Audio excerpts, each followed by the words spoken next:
Yo guys, today we are gonna react to the Aninews cut content of Solo Leveling, part 2 of episode 7.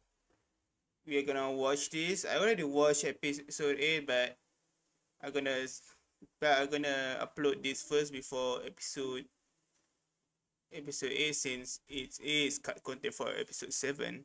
So yeah, let's watch it and see what more did we miss in the last episode. No, that's previous episode. Yeah, that's the right word. Um, Tower Dungeon was preceded by a lot. Sung's return to the Tower Dungeon was preceded by a lot. There was a momentary truce between Beck and Choi. Beck would make a discovery beyond what we saw in the anime. Sung would find himself in debt hours after becoming an S rank. Then the ant here signifies a lot more trouble than you might think. There's also an additional reason for Sung's Night Watch, as well as other smaller details adding to the story. That's a lot thing them. So, as promised, here's part 2 to content. everything the anime left out from Season 2, Episode 7. All the differences between the anime, manhwa, and web novel. But first, allow me to switch things over to the world of Haikyuu because today's sponsor comes in the form of a refreshingly new RPG. What an interesting sponsor. Plunging you right into it. This is Haikyuu. Even if volleyball isn't what you need today, just use my to pick things up from where we left in the description, after which you'll get 25 recruit tickets and 800 diamonds. Now, to pick things up from where we left them, Sung's bout with the press had actually been interrupted by a call from Jinna. You'd think he wouldn't even notice here, but because he was concerned it might be an emergency, Sung answered right in front of everyone. It turns out it was just Jinna being curious as to what was going on. Reporters would then bombard Sung with question after question, leading him to get so annoyed that he was genuinely considering summoning shadows to clear a path for him. He believed Tank or Tusk might be the most appropriate. Now, it was in the anime that Beck would offer to help Sung get away from here, but what we didn't see was the underlying reason for that offer. It wasn't just Beck offering out of the goodness of his heart, but rather a clever plan developed between him and Choi. Of course, we know. You see, since it wasn't just them that were aware of Sung's power anymore, both knew it was only a matter of time before the other S-rank guildmasters would come rushing in trying to recruit Sung themselves. That being the case, in order to avoid more competition and limit Sung only to themselves, Beck and Choi agreed to a truce of sorts. I They didn't decided know they that. would pool their resources Did together, manhwa escort Sung back home explore privately, this, then use said time to discuss offers with him. At least that way, it would keep the competition between the two of them. The reason either still believed they even had a chance to begin with was because to them a guild would always be absolutely necessary for him. It didn't matter what abilities he had, because at the end of the day, he wouldn't be able to tackle high-ranking dungeons without one. So it's for that reason Choi and Beck believed if they played their cards right, at least one of them could acquire Sung. That's when Beck would offer assistance, all with the approval of Choi behind him, promising to use their expertise to get Sung out of here. Sung could tell this wasn't an empty promise, but it was completely unnecessary given what we saw next. Yep. Now, if you're wondering how it was Beck was able to get an accurate read of Sung's power here, it was all because right as he was about to jump, Sung had released a good portion of the magical energy he'd been concealing. Though the moment was barely perceptible due to how brief it was, the incredible magic power Beck was exposed to caused him to activate his Eyes of the Beast ability instinctively. It was a special skill which allowed him to accurately read any person's power. He had done the same back at the Red Gate, and now his eyes were telling him Sung was stronger. So, where before Beck knew he could fight Sung, albeit at the cost of a limb or two, now Sung's power dwarfed him completely. His magic now was incomparably greater than his magic before. It was an observation which would lead him to the conclusion Sung could level up. This leads to a rather interesting cutscene with Beck later, since with this new information that Sung had grown stronger, he was now eager to learn everything he could about him. That being the case, Beck would lock himself into his office, then immediately start searching for everything he could on hunters who could grow stronger. It was the only thing he could do given his clues were limited. 3 hours would then be spent searching every resource available, including a special website only hunters of the highest rank had access to. Damn. As he expected though, not a single thing could be found on what he was looking for. It was a futile effort that led him to think maybe he was overreacting. Or maybe Sung just wasn't a hunter at all. With his existence defying every notion society had come to develop about hunters, Beck was starting to think perhaps Sung was just someone blessed by the gods. He truly had no idea what he was dealing with anymore. Yeah. It was right as he was about to give up, though, that in a Is last-ditch it a effort, blessing he or a would curse? simply do the equivalent of Googling Hunter level up ability. At first, nothing in particular came up, but after 5 more pages of scrolling, an insignificant forum post would catch Beck's eye here. It was an anonymous post on a public Hunter forum, one that read like this. Now, for those who watched my cut content, I think that's a post from post from Sun Jin-woo himself. from Season 1, Episode 3, you'd recognize this as the post Sung made back when he first got his abilities. So, what does Beck do now that he's stumbled upon it? Well, he would first call On since he knew this was something huge, then have him cross-reference the date of the post with what Sung was doing that day. It only took a few moments for On to search Sung's file, after which he would reveal Sung had woken up from the hospital that day. It was news that confirmed a non-zero chance of Sung being the one who made this post. I didn't know Beck this. then went to investigate I don't Sung's think the file manhwa himself, ever explored examining this. his hunter history in its entirety. What he noticed was a very peculiar change starting immediately after the Double Dungeon incident. To Beck, this was nothing more than a vague memory, but seeing it now did remind him he was actually present that day. He may not have known who Sung was back then, but what he did know was that from that point on, Sung was completely different. Like, where before all Sung did was help out in the lowest rank association raids, to start freelancing and even clear several C rank gates after, well, that clearly indicated something went to change him inside the Double Dungeon. It was a clear shift in hunter activity that implied this wasn't your typical reawakening. No.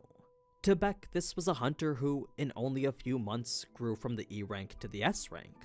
Still, there was no way to fully confirm whether this anonymous poster really was Sung, but if their words were to be believed and 3 Sung's months ago? power grew the way the post described, then it was truly unfathomable how much stronger Sung could become. It was a revelation that led Beck to the conclusion recruiting Sung was impossible. He now finally understood why it was Sung was so disinterested with them. All it really came down to was a simple matter of why join a guild when you can easily create your own. I mean, with the powers Sung had, it really was only a matter of time before his guild would become the best. So that for Beck was a truly disheartening thought to dwell on.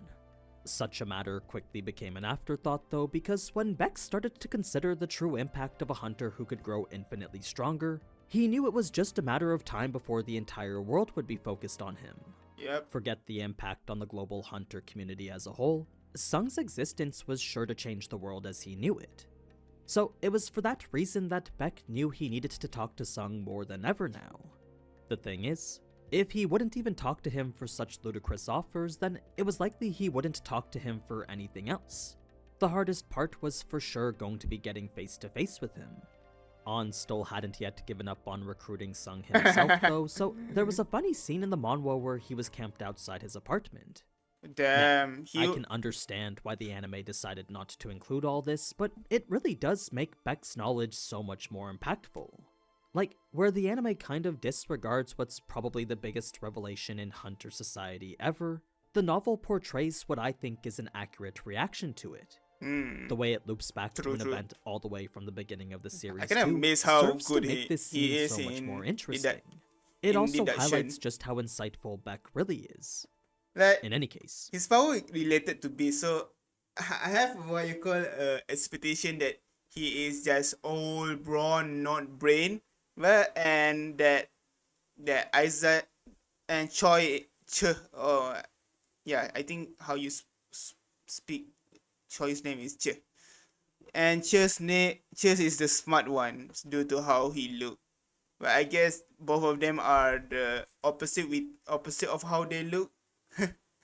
it's before we head back to the auction house that in the manhwa a panel would show Oh, Han this- Dong-su's reaction to the news as well. He would see that Sung was still alive, and that would remind us the conflict with them is still ongoing. Now, Yep. the auction house contains one of the bigger portions of cut content from the episode, but it's also the least important. Yeah, the list That being is the not case, important. rather than go through it detail by detail, I'm instead just gonna give you a more summarized version. So, Sung would take a taxi straight to the auction house from the press conference since clearing the tower dungeon was his #1 priority. It's here the taxi driver could tell that Sung was a hunter, so just like any normal person dealing with a hunter, he was extra careful when it came to Sung's mood. He didn't want to get on Sung's bad side since there were many hunters whose personalities could easily lead to incidents. Sung would just spend the duration of the ride on his phone, scrolling through social media to see his name was everywhere. It was pretty weird since this wasn't the same response when Cha got announced as an S rank 2 years ago. Wait, really? As it turns out, she was able to request that the association keep her details confidential. Oh. It was a privilege Sung could have asked for himself, but didn't end up doing since he didn't even know it was an option. That's why every reporter seemed to know all about him. They all had open access to his public hunter records. So, Sung would request for that confidentiality online, then call the auction house and prep them for the appraisal of an artifact they couldn't help but be suspicious of.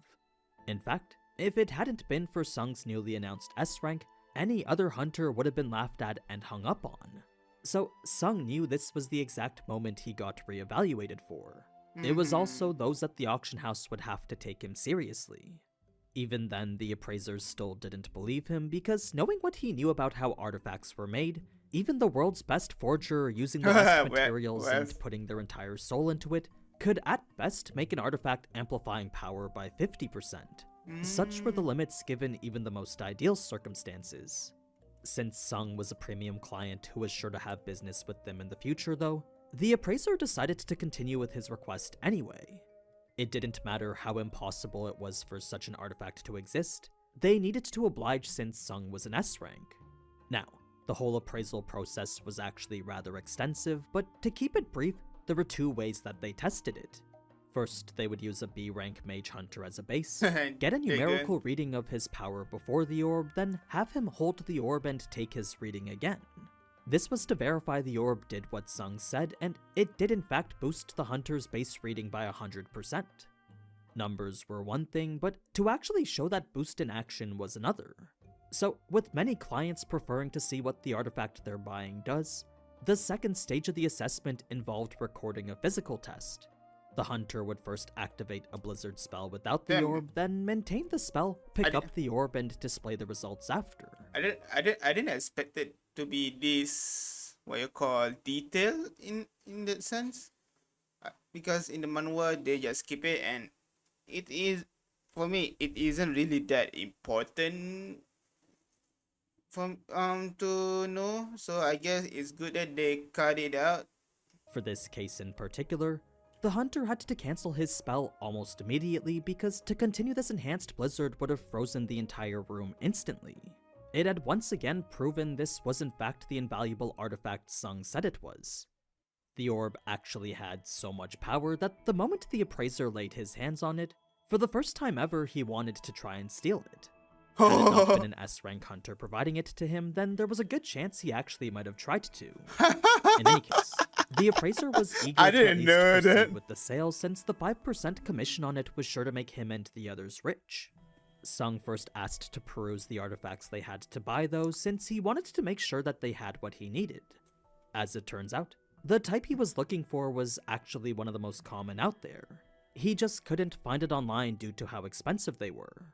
So, in the end, Sung would be able to buy the artifacts without needing to sell anything. He just needed to use his own daggers as collateral, then take out a small loan from the auction house.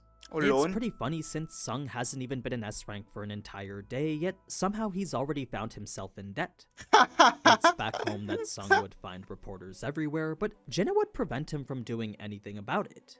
As much as he wanted to have them leave, Jinna wouldn't allow it since Sung was already getting hate online. The public didn't really like the way Sung disregarded the reporters at the first press conference, and now he was getting heat for being a bit arrogant. Luckily, this attention wasn't gonna last for much longer, since as soon as Sung's request for confidentiality was processed, the reporters would get word to stay away from Sung. So really this was nothing but a temporary problem. Fast Mm. forward to when Sung is setting up the Night Watch, and this would actually be something he did earlier on in the novel. Oh, It was really? after he'd just met with the chairman that Sung would come home to find his neighborhood way too dark. It's then that he would remember a case of ongoing serial murders, some of which were happening nearby. Oh. Since the victims of those were all women, it was here that Sung decided he should set something up to protect Jinnah. She did frequent these roads late at night herself, so there was a good chance that she could become a target. Of course, he personally couldn't just sit around and guard her, so that's when Sung came up with the idea to have patrols. It was also he could keep Jinnah safe from any potential serial killers. He also believed it was his way of giving back to the community. So, with a great Giving sense back of to the community. satisfaction, Sung couldn't help but smirk at the idea of providing S-rank defense services for free. If anyone found out that that was the case, then he was sure the value of his entire neighborhood would skyrocket. As Oh. for the soldiers protecting Jinnah personally, they were strong enough to handle up to an A-rank hunter. Oh. So, unless the killer was a high-ranked hunter himself, Jinnah was sure to be safe from pretty much everything. Now, there's two more important things I want to cover before getting to the tower dungeon, and the first is Mr. Yu's eternal slumber. This was a death sentence in more ways than one, since Death not only did the sentence? eternal slumber eventually put you into a coma-like state indefinitely, it also drained a person's life force away. What, really? Unless What the the hell? afflicted was hooked up to one of these magic life support machines, the disease would without fail eventually kill them. What? So it was before I didn't these know machines that. had been discovered that the eternal slumber was 100% fatal. It probably still was, considering that not a single person had ever woken up from it. Damn. This would lead the doctor to make the absurd suggestion of never seeing Jinho again, but that was a burden Mr. Yu wasn't willing to put on Jinho. As a father who cared deeply for his family, he would never want to impede his son's life that way. Plus, with more and more hunters being born every day, as well as mana becoming more commonplace in everyday appliances, Mr. Yu knew his exposure to magic was going to increase no matter what. So, with society moving forward and him being left behind, what this was simply natural selection. Oh, To natural Mr. Yu, it selection. felt like he Damn. was being culled. Even so, that still wasn't enough to make him give up yet. As someone who was never the victim and never lost, this was simply another challenge for him to overcome.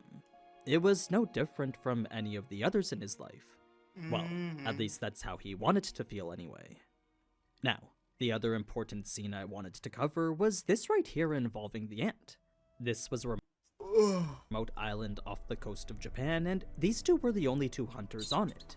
As a low D and E rank, their jobs weren't to fight in gates and clear them, but was instead to make the rounds, talk to the community, and find out if there was a gate. It was of the utmost importance. Damn, they are so unlucky. The chances that they met an ant, like, bruh, it's from Korea too, in Jeju Island, and it goes all the way to Japan. Oh, how unlucky. To locate them as fast as possible. Should one remain hidden and lead to a dungeon break, then every resident of the island was sure to be killed from it. That being the case, both these hunters were well aware of what was at stake here. It's for that reason they would make their rounds every single day, talk to the residents to see if they saw anything, then use a manometer to determine if there were any changes in magical energy. Damn, they are E rank. Oh, I feel bad for them. I didn't remember this. It's once a gate was found that hunters from the outside would have to be contacted, after which it would take 3 days for them to get organized and get here. So, with 3 days being the time it took to get ready, that meant these two needed to find the gate within 3 days of its appearance. It was their responsibility as the only two hunters present. Well, it was up until this moment. Damn, I To feel- finally switch things over to the tower dungeon now, that's when the story starts to get back on pace again. Not too much was different, but there are a few details worth mentioning. Like, Sung was happy to be back at a place where he could cut loose without worry, but the difficulty was going to increase exponentially from here. His new quest filled him with excitement, since with each of his other class skills being indispensable, there was no doubt that this new one would be too. In the manhwa, Tusk looked absolutely incredible, and his attack had killed enough high-ranking demons to level up Sung twice. Oh, So his stats were sitting pretty now at this. conqueror of adversity. That's kind of cool. HP strength 186. Very very what you call very rounded stats. And this level max, advanced dagger techniques, tenacity. Isn't tenacity that if below 50% or a certain percent, it increase its defense or something, or have the damage taken. Speed level, oh, it's already max, but in the anime it shows dash level 2 and critical attack. I guess this is vital hit. Bloodlust, camouflage, commander stash, dagger toss.